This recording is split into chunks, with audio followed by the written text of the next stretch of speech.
Assalamualaikum warahmatullahi wabarakatuh. Baik, di sini saya akan menjelaskan terkait tentang hambatan pembangunan ekonomi yang pertama, di mana hambatan pembangunan ekonomi yang pertama yaitu lingkaran setan kemiskinan, di mana ketika seseorang berada pada keadaan miskin, maka orang tersebut secara ekonomi atau tabungan pasti akan rendah atau malah tidak memiliki tabungan sama sekali, karena penghasilan yang ia dapat pada saat itu hanya untuk memenuhi kebutuhan sehari-harinya saja, sehingga tabungan rendah akan mengakibatkan modal kecil, karena jika seseorang tidak memiliki tabungan atau tabungannya rendah, maka orang tersebut bisa dikatakan tidak mampu untuk berinvestasi atau menginvestasikan hasil yang ia dapat pada saat itu. Jika modal kecil, maka produksinya pun akan ikut rendah. Karena minimnya modal, ia tidak mampu untuk mengembangkan usahanya atau menambah produksi dari usahanya tersebut. Karena produksinya rendah, mengakibatkan pendapatannya pun ikut rendah. Ketika produksinya rendah, jika misalkan orang tersebut melakukan usaha pakaian, lalu ia hanya mampu memproduksi 10-20 pieces saja, karena modalnya minim, jumlah produksinya ya akan tetap 10-20 pieces saja dan pendapatannya pun akan tetap sama seperti sebelumnya.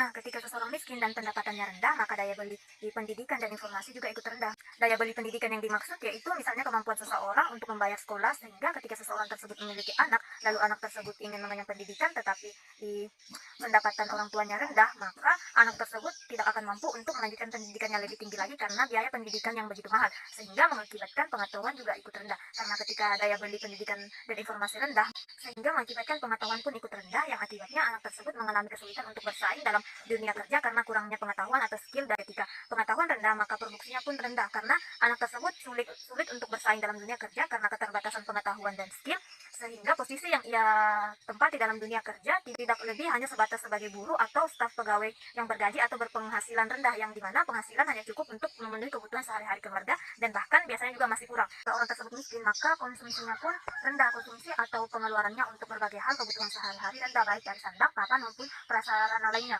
Sementara itu, konsumsi rendah juga berakibat pada status gizi rendah. Jika konsumsi rendah, maka orang tersebut tidak mampu untuk selalu memenuhi gizinya lebih banyak. Akibatnya kesehatan pun ikut rendah, karena selain berakibat dari status gizi yang rendah, juga karena orang tersebut hanya mampu tinggal di bantaran sungai yang kumuh, di mana diketahui jika tinggal di tempat-tempat seperti itu, penyakit mudah menyerang sehingga kesehatan pun menurun. Ketika kesehatan rendah, maka kinerja juga rendah, karena ketika orang tersebut kesehatannya terganggu, maka bisa saja orang tersebut tidak bisa melakukan pekerjaannya dan mengakibatkan produksinya pun ikut rendah juga dan akan tetap berada pada kondisi yang miskin. Nah, salah satu cara untuk memutus rantai lingkaran kemiskinan adalah pendidikan. Dengan pendidikan, maka akan mendapat penghasilan yang cukup untuk membantu mereka keluar dari kemiskinan. Namun, untuk mengakses pendidikan ini dibutuhkan bantuan dari faktor eksternal, baik itu pemerintah maupun lembaga, karena orang miskin tentu tidak mampu untuk menjangkau. Baik, saya akan melanjutkan materi dari saudari Umi Anggrek tentang hambatan yang kedua, yaitu tingkat pembentukan modal yang rendah. Tingkat pembentukan modal yang rendah merupakan hambatan utama bagi pembangunan ekonomi. Pembentukan modal di negara-negara yang sedang berkembang merupakan lingkaran yang tak berujung pangkal. Produktivitas yang sangat rendah mengakibatkan rendahnya pendapatan real. Pendapatan yang rendah mengakibatkan low saving dan low investment, dan rendahnya pembentukan modal. Pendapatan yang rendah mengakibatkan tabungan yang rendah. Tabungan yang rendah akan melemahkan pembentukan modal, akhirnya akan mengakibatkan kekurangan modal, keterbelakangan, dan kekayaan alam yang tidak dapat diolah, dan seterusnya, sehingga merupakan lingkaran yang tidak berujung pangkal. Kemudian adapun solusinya yaitu membuat dan melaksanakan perencanaan pembangunan, yang dimana yang dimaksud di sini yaitu mempersiapkan strategi pembangunan perencanaan terlebih dahulu. Pembangunan ekonomi merupakan kebijakan rumusan perencanaan yang harus dapat dibuat matang dan pelaksanaan harus sistematis dan terkendali dari pemerintah dengan dukungan seluruh rakyat. Yang kedua yaitu meningkatkan tabungan investasi, yaitu perbaikan kualitas pendidikan yang berimbas pada adanya peningkatan produktivitas dan pendapatan di kemudian hari. Oleh karena itu bisa meningkatkan penambah dan tabungan serta investasi. Kemudian yaitu pengembangan kegiatan ekonomi, di mana perekonomian ke arah yang lebih baik, maka sudah pasti diperlukan adanya pengembangan. Hambatan yang ketiga yaitu hambatan sosial budaya, di mana sosial budaya merupakan segala hal yang diciptakan manusia dengan pikiran dan budinya dalam berkehidupan bermasyarakat.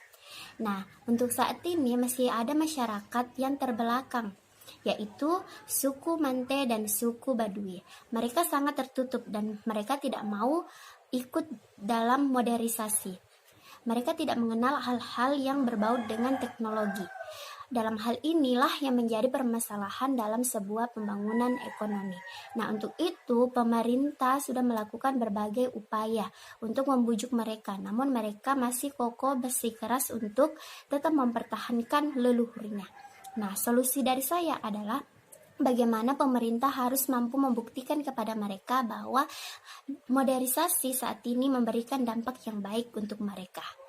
Nah, kemudian yang keempat adalah dampak kekuatan internasional, di mana dampak kekuatan internasional ini pun juga sangat berpengaruh dalam pembangunan ekonomi, di mana masyarakat yang konsumtif dengan barang-barang impor atau barang-barang dari luar negeri itu mampu menghambat perekonomian kita, di mana ketika masyarakat mulai tertarik dengan barang-barang yang bermerek dari luar negeri, maka hasil produksi di dalam negeri kita ini akan semakin sedikit. Otomatis masyarakat lebih menyukai barang-barang yang ada di luar negeri. Nah, hal inilah yang membuat pendapatan masyarakat atau pemerintah ini semakin rendah, sehingga hal ini menghambat pembangunan ekonomi kita. Nah, solusinya adalah bagaimana pemerintah sudah melakukan berbagai upaya, yaitu dengan cara meningkatkan kegiatan ekspor ke luar negeri dan bagaimana caranya meninjau kepada masyarakat untuk menggunakan produk-produk di dalam negeri kita ini atau produk lokal, sehingga nantinya pembangunan ekonomi kita ini akan lebih baik untuk kedepannya. Mungkin itulah 4 penghambat dalam pembangunan ekonomi yang sudah dijelaskan oleh teman-teman saya dalam hal ini. Lebih dan kurangnya mohon dimaafkan. Wassalamualaikum warahmatullahi wabarakatuh.